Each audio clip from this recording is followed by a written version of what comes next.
कर रहे थे भिवानी जिले की। आइए हम बात करते हैं रेवाड़ी जिले की। रेवाड़ी में अपनी मांगों को लेकर आशा वर्करों ने आज धरना प्रदर्शन किया। आज 13वें दिन भी धरना प्रदर्शन आशा वर्करों का जारी रहा। रेवाड़ी में 7 अगस्त से आशा वर्कर हड़ताल पर बैठी हैं। धरने पर कोरोना काल में आवश्यक सामग्री नहीं देने को भी आरोप गंभीर लगाया गया है। वेतन बढ़ाने संबंधी मांगों को लेकर आशा वर्कर ने यह धरना दिया हुआ है। स्वास्थ्य सेवाओं पर काफी गहरा असर पड़ रहा है अगर नागरिक अस्पताल में धरना प्रदर्शन इसी तरह जारी रहेगा। आशा वर्कर यूनियन कामकाज छोड़कर हड़ताल पर है और धरना कर रही है। रेवाड़ी में क्षेत्र के दर्जन से भी अधिक गांव की आशा वर्कर ने सरकारी काम छोड़कर सरकार के खिलाफ जमकर नारेबाजी करते हुए अपनी मांगों को पूरा करवाने की मांग कर रही है। रेवाड़ी के नागरिक अस्पताल में आशा वर्कर की अध्यक्षता करते हुए बताया कि उन्हें कोरोना योद्धा का नाम तो दे दिया गया, लेकिन वेतन व सुरक्षा के नाम पर उन्हें कुछ भी नहीं दिया जा रहा। धरने पर बैठी आशा वर्कर ने सरकार व स्वास्थ्य विभाग के खिलाफ जमकर नारेबाजी की। उन्होंने अपनी मांगों के संदर्भ में बताया कि सरकार की घोषणा के बाद अब तक उन्हें स्मार्टफोन भी उपलब्ध नहीं करवाए गए, जबकि काम का बोझ निरंतर बढ़ता जा रहा है। सर्वे से लेकर कोरोना वायरस ग्रस्त मरीजों की पहचान कर टेस्ट के लिए भेजना व पॉजिटिव केसों के घरों पर नोटिस चिपकाना आदि जोखिम भरे काम उनसे किए जा रहे हैं। सुरक्षा की उचित व्यवस्था के लिए कोई कदम नहीं उठाए जा रहे। जीवन पर संभावित खतरे की बिना परवाह किए वे बेखूबी अपनी ड्यूटी निभा रही है। यूनियन प्रधान ने कहा कि जब तक उन्हें सरकारी कर्मचारी घोषित कर वेतन में बढ़ोतरी नहीं की जाती, तब तक उनका संघर्ष इसी तरह जारी रहेगा। मैं रेवाड़ी से डिस्ट्रिक्ट प्रधान हूँ आशाओं की, और 7 अगस्त से हमारा प्रदर्शन चला हुआ है। हमारी हड़ताल थी 7 और 8 2 दिन की हड़ताल थी। 9 तारीख को हमने सत्याग्रह में भाग लिया था कि सरकार हमारी कुछ बातें मान ले, लेकिन सरकार के अब तक तो कोई जूँ रहेंगी नहीं है। इस दौरान अब तक हमारी हड़ताल चालू है और 2 बार सरकार ने हमारे डेलीगेशन को बुलाया है, लेकिन दोनों बार हमारी वार्ता विफल रही है, क्योंकि जो हमारी मांगे हैं उस पर सरकार अडिग नहीं है। और हम जब तक सरकार ये हमारी मांगे नहीं मान लेती तब तक हम आंदोलन को पीछे नहीं लेंगे। और हमारी मांग बहुत पुरानी है, अभी कोई नई मांग हमारी नहीं है। 2018 में हमारा एक नोटिफिकेशन सरकार ने जारी किया था, जिसको अभी तक हूबहू लागू नहीं किया है।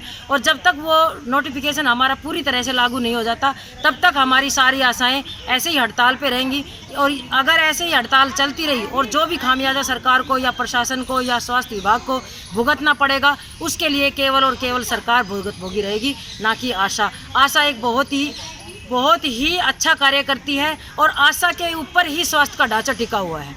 अब 4 महीने से हमारी आशा लगातार कोविड में सर्वे करती रही है। जब गांव में कहीं से किसी से लाठियां उठानी पड़ रही है या किसी से कुछ सुनना पड़ रहा है, कोई बाहर से आया है, कहां से कौन आया है, किसको कोविड का टेस्ट कराना है, किसको आइसोलेट करना है, इसमें सबसे पहले आशा रहती है।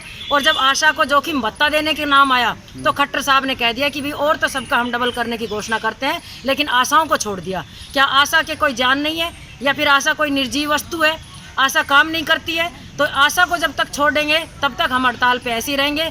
और या तो सरकार हमारी बात सुने, नहीं तो इस आंदोलन का पता नहीं कैसा रूप हो जाएगा, जिसके लिए केवल और केवल सरकार जिम्मेदार है। पूरे प्रदेश में क्या ऑल इंडिया लेवल पे हड़ताल चली हुई है, क्योंकि सभी ने देख लिया है, ये सभी का मानना है कि आशा ही ग्राउंड लेवल से काम निकालती है, लेकिन सभी ने आंख बंद कर रखी है कि भाई आशाओं को वेतन देने के लिए कुछ नहीं। रेवाड़ी में 834 के लगभग आशा हैं, जो हम करीब 600 आशा स्ट्राइक पे हैं।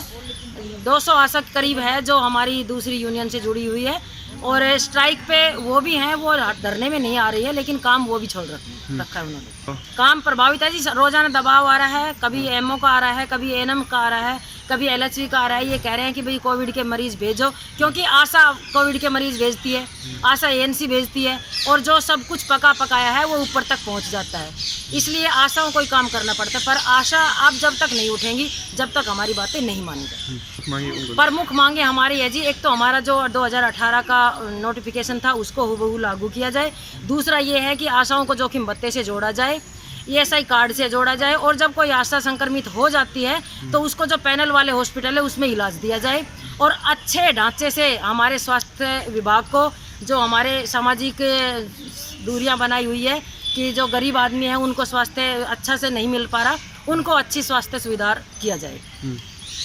हमारे धरना प्रदर्शन को आज 13वां दिन है, लेकिन सरकार की अभी तक कोई आंख नहीं खुली है। आगे रणनीति ये है कि स्टेट कमेटी का जो आह्वान होगा उस पे हमारा अभी 21 तारीख तक का आह्वान है, और अगर 21 तक भी सरकार हमें नहीं बुलाती है, नहीं हमारा कोई समाधान करती है, तो ये आंदोलन आगे और कोई रूप लेगा। रेवाड़ी से एनसीआर न्यूज के लिए राजेश शर्मा की खास रिपोर्ट। इस वीडियो को ज्यादा से ज्यादा शेयर करें। एनसीआर न्यूज के साथ बने रहने के लिए एनसीआर न्यूज को लाइक व सब्सक्राइब करें। नमस्कार।